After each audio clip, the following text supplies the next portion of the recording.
took myself to the IV clinic to get myself checked out. Oh no, my gynecologist named Derek, he is a good man. Oh no, I'll have you fertile within days. That's what he said. Oh yeah, your fallopian tubes are blocked to your uterus wall. Just don't like cock juice. Non-biological pregnancy, artificial impregnation, non-biological pregnancy, artificial insemination.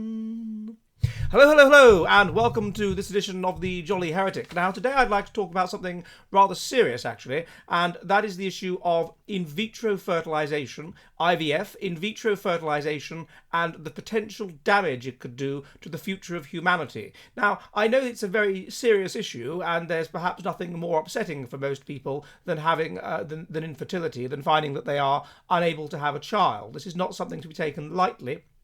I started with that song, which was a song which was written by many years ago, over 20 years ago, for the Durham Review. I used to write comedy sketches for the Durham Review, and that was written by somebody that was one of the people in the Durham Review when I was there, called Joe Hodgson, who was a very clever and very witty guy. And I thought that I should start with something like that because there is a degree to which people seem to take IVF rather lightly. They seem to think that it's the solution. People have fertility problems, and so the solution since the 1980s that we've been blessed with is IVF. If you have fertility problems, well, we all have health problems. That's your particular fertility problem, and consequently, you hopefully, it's difficult. It's expensive in many countries. In Finland, it's very expensive to have IVF. It's not done on the health service, and it's not done on the health service because it's not considered in a sense to be a medical issue. It's not an issue of life and death. It's a different thing. But anyway, it's a difficult process. The woman has to be drugged up. It's a very stressful process. There's all kinds of issues involved, and it helps the people who unfortunately, for whatever reason, can't have children to have children. What a wonderful thing it is. And so there's a sense in which we take it lightly, and that song, of course, took it rather lightly. But let's, I want to sit back today and I want to look at the problems which are associated with IVF. And then I want to look at why these problems exist. And I want to look at what this means for the future of humanity. Because what it means for the future of humanity is growing dysgenics, is a growing crumbling genome, is growing genetic ill health. To a quite extraordinary extent of a kind that's never been seen in the history of humanity before. So, what is the consequences of IVF? The children of IVF, and I list all of the studies below, are more likely in adulthood to have high blood pressure with resultant risk of strokes and all kinds of other problems. They are more likely to have diabetes. They have a twofold risk of perinatal death and of being born preterm. Being born preterm is then associated with all kinds of other problems of mental health and of physical health. Children who are born early, born via IVF, are more likely to have problems such as undescended testicles. They are more likely to have many childhood illnesses to an extremely severe degree, implying that they have weak immune systems. They are more likely later in life to suffer from heart disease. They are more likely to suffer from depression, which is of course a debilitating illness associated with suicide and indirectly with infertility.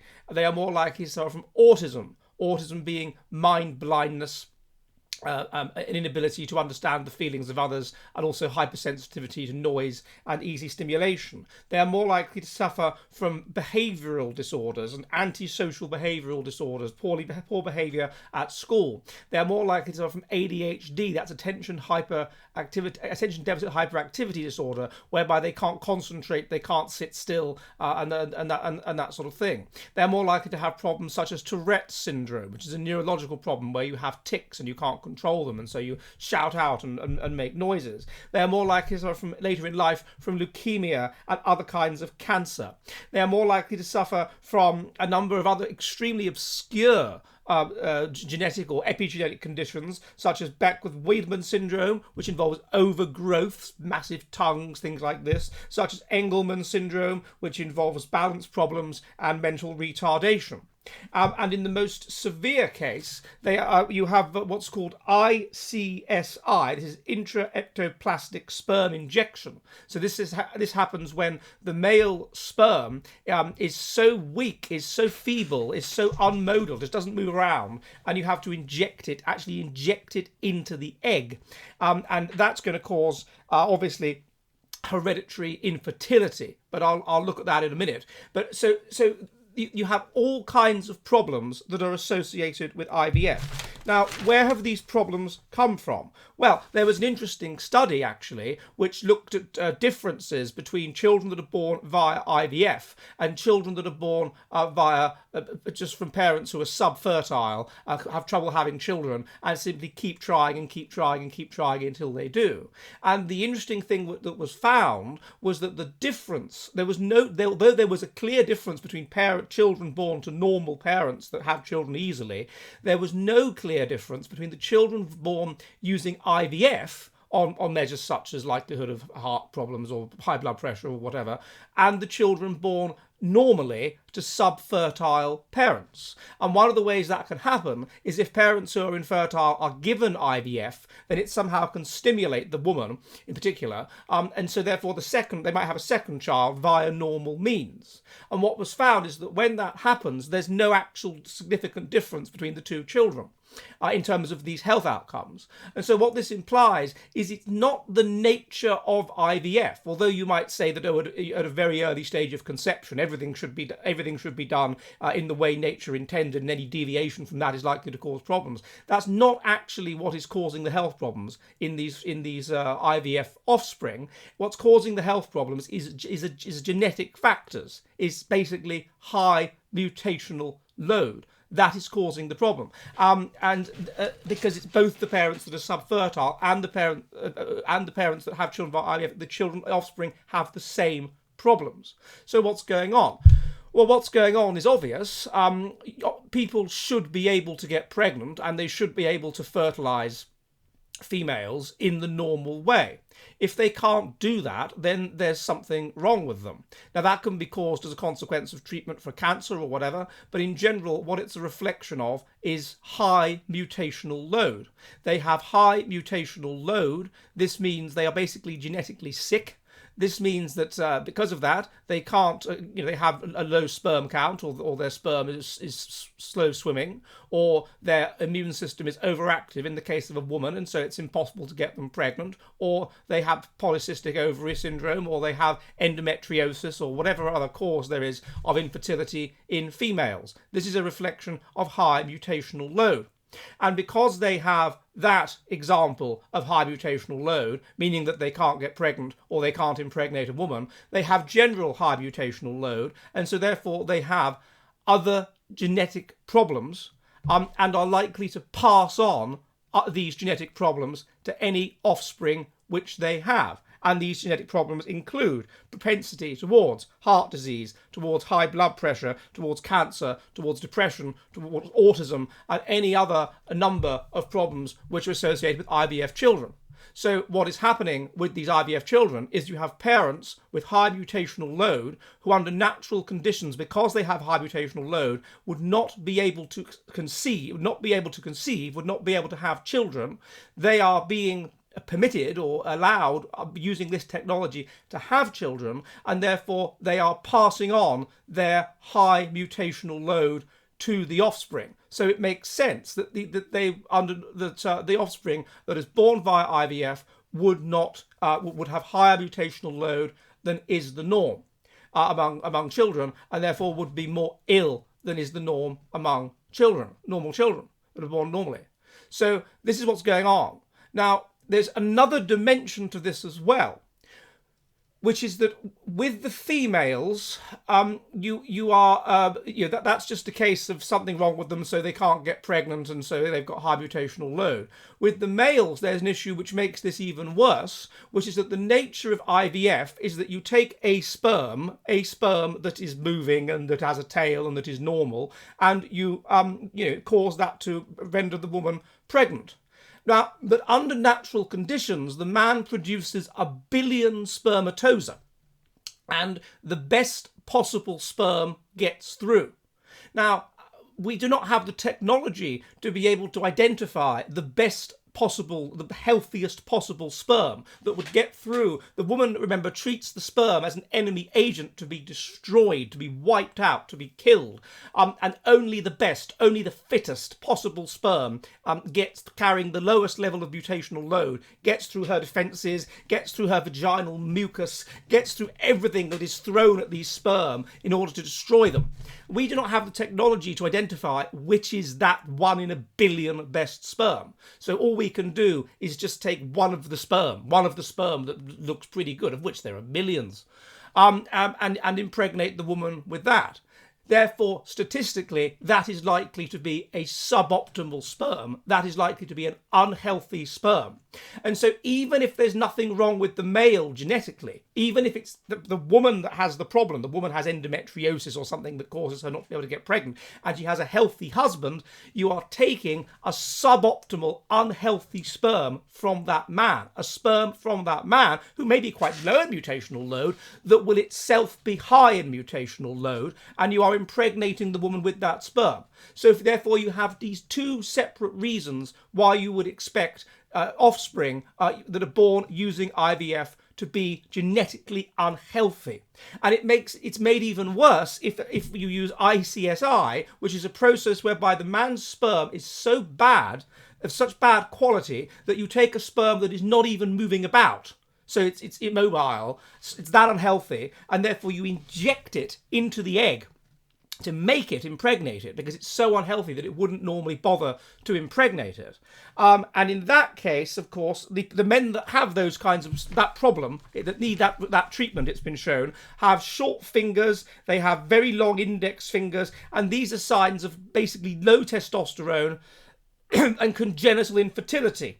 And so it means it's extremely likely that men that use that process are going to pass on congenital infertility to their children. And so their children will likely require IVF. And similarly, if a woman that has endometriosis and can't get pregnant, and she has endometriosis at quite a young age, has a daughter, it's quite likely the daughter will inherit endometriosis and therefore require IVF or something like that herself.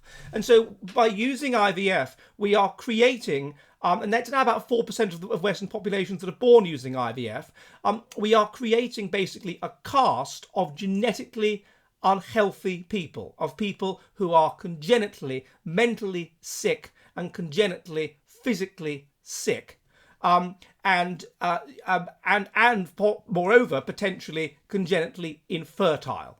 That is what we are doing, and I think that is something that we should take quite seriously. That is something we shouldn't take lightly, and that is something we should think about, and we should particularly think about it in light of the general evidence of the crumbling genome that we have.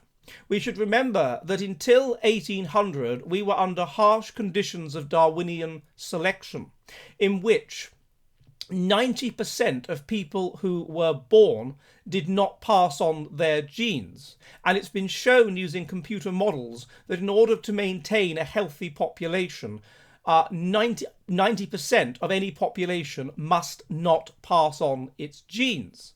What happened under those extremely harsh conditions was that there was 50% child mortality, about 20% of people just didn't find a partner, and about 20% of people had children but witnessed them all die before them, meaning that ultimately they didn't pass on their genes.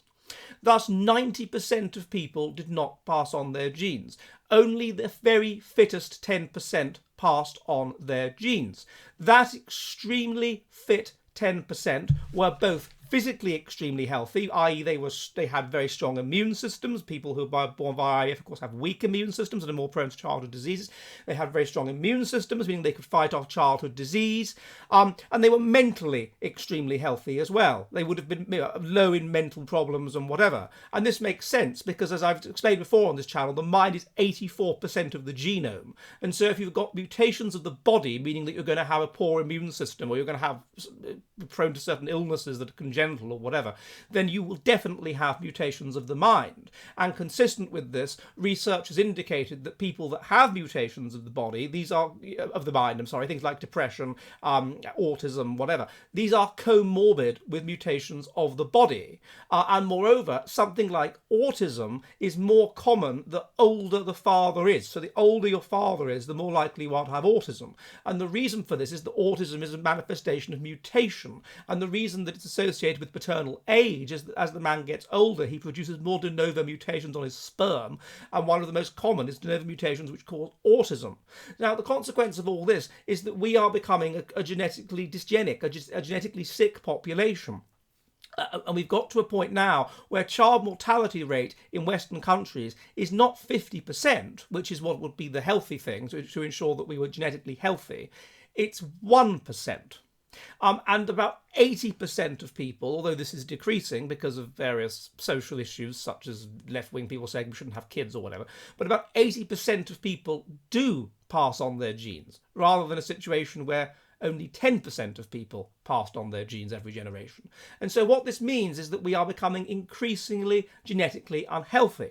And it's been shown, of course, and I've looked at this again before, that people who have problems with the body are more likely to have problems with the mind. And therefore you get the phenomenon which we term spiteful mutants, which explains a great deal of what's been happening in the world of late, which is whereby if you have more and more people who have survived under our industrial conditions, the Industrial Revolution completely changed child mortality. We bring in medicine, we bring in healthcare, we bring in better conditions, we bring whatever, and so the child mortality rate collapses. And so you have a rise in mutational load in the population. And with that, you're going to have a rise in the mental mutational load of the population. And therefore, you're going to have people with maladaptive ideas. Ideas such as that you shouldn't have children, that it's bad to have children.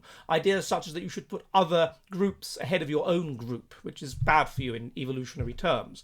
Ideas such as that you should even put other animals ahead of humanity. These kinds of maladaptive ideas. And it's been shown that having these kinds of maladaptive ideas is associated both with mental illness, which is a sign of mutational load. So having these kinds of maladaptive ideas is associated with other evidence of mutational load of the mind, such as depression and things like this. But it's also associated with mutational load of the body. So people that have a traditional worldview, the worldview of the right wing, of the conservative, of the religious, that would have been the worldview that was the worldview in 1800 before the Industrial Revolution, people that have that way of thinking whereby they collectively worship a moral god and they believe in the good of their own group and ethnocentrism and these sort of right-wing values, but by the way have been shown to be were definitely selected for because they've been shown to be about 0.7 genetic in the case of being extremely right-wing. They're associated with fertility, they're associated with mental health, they're associated with physical health. There are specific parts of the brain that have been highlighted that are associated with them. They're found in all cultures. So these are clearly an adaptation, and people that still have those adaptive views, those people have more, their faces are more symmetrical, which implies if you have a symmetrical face, it means you've been able to maintain a symmetrical phenotype in the face of disease, which means you have a low mutational load because you've been able to fight off the disease. If you have a higher mutational load, you will have to use disproportionately more of your bioenergetic resources to fight off disease because you're unhealthy, and so therefore you'll be less able to maintain a symmetrical phenotype. And so it makes sense that people that we have selected concomitantly for physical and mental health, and it makes sense that people that have these adaptive views that would have been selected for under Darwinian conditions are going to have better physical health, and therefore they're going to be literally better looking. Their faces are going to be more symmetrical. Similarly, it's been found that people who deviate from the religious view, the collective worship of a moral god, are more likely to have hands and fingers that are asymmetrical. I look at this in a paper I did called "The Mutant Says in His Heart There Is No God." And so this is what has happened. So it means that we get this collapse and we get these spiteful mutants, these people who would have died under normal Darwinian conditions, conditions, who have maladaptive bodies, and you see this with these Antifa people that you see images of, these maladaptive bodies and maladaptive minds which attempt to push the group in a maladaptive direction, which reach a position of power and say to the group, it is good for you to put the interest of other groups ahead of your own. It is good for you not to have children. It is good for you to believe that life is pointless. It is good for you not to believe in God. It is good for you to believe life has no eternal significance. It is good to put animals ahead of your own. It is ahead of humanity. It is good for you to engage in role. It is for you to infertilize yourself in various ways. These are all good things. And because we are a highly pro-social species, those people are able to manipulate those around them into negative social epistasis, into engaging in things which are not in their genetic interests, in things which are costly to their fitness. And that's what these people have done, and that's why they've dragged us in this damaging direction that we see now in America and particularly and whatever, because we are this pro-social species, and so we're used to a situation where we are with other people who are genetically adaptive. If we're not with people like that, then we can be negatively influenced by them to be maladaptive, in the same way that depression has been shown to be, yes, highly genetic, but it's also been shown to be contagious. If you're with someone that's depressed, you're more likely to become depressed. And so it can spread through the population. Nihilism can spread through the population. And it will have done this increasingly over the last 200 years, because you're going to have more and more and more people who would never have survived under normal Darwinian conditions, who have survived, and their children have survived, and their grandchildren have survived, and they are not just physically sick, but they are mentally sick as well. They're mentally maladapted, and their negative social epistasis, their negative ideas, spreads and maladaptively influences even relatively healthy people. Not completely healthy, but like religious people, they would be immune to this, but relatively healthy people within the population. So what we would expect is that people who are born via IVF would be, they are, in a sense, it's even more extreme than these people who wouldn't have survived under Darwinian conditions, which, by the way, would be about 90% of the population. It's even more extreme, because it's not that they would have been born and they were so mutated that they would die young and not pass on their genes, or not pass on their genes to any significant extent. They would literally never have been born at all. And so you would expect these people that were born via IVF to be even more mentally and physically sick, which seems to be the case, and therefore potentially actually even more likely to have maladaptive worldviews, although that remains to be seen. But that's what one would predict would be the case. And the other problem comes with the collapse of humanity, of civilization, because, as I've shown in other videos, we are becoming less intelligent. We are becoming less intelligent by about 2 points a decade or something like that. We have lost about 15 IQ points between 1880 and the year 2000, which is the difference between a school teacher and a science professor. And the reason for this is because intelligence is weakly negatively associated with having children. Why is that the case? Well, because contraception, people who are more intelligent, they're more planful, they think about the future more, they're more likely to use contraception. People that have lower intelligence are more impulsive, they're less likely to think about the future, and they're less likely to use contraception. And consequently, they have more children. And there's now a situation in Britain where those that have the IQ of 100, where both people are working, both in a family, you have those, if you compare it to those that have an IQ, let's say 90, where one person's on welfare, and then those, let's say IQ 80, where both parents are on welfare, only those with the IQ of 80 have above replacement fertility. So we're becoming less intelligent. Now, what that is going to mean, and we know this is happening for genetic reasons, because research from Iceland has shown that alleles that are associated with very high intelligence are decreasing in the population over the last 3 generations. And I've looked at this in my book, At Our Wits' End. Now, what this means, of course, is that eventually we will collapse back to Darwinian conditions, because intelligence is associated with all aspects of civilization and being able to maintain civilization. That's what we would predict would happen. Now, when that happens, there will be mass death, there will be chaos, but it will be perhaps even more extreme if our population is so genetically damaged. It raises the question of, could we survive at all if we're that genetically deracinated, if everyone is so sick?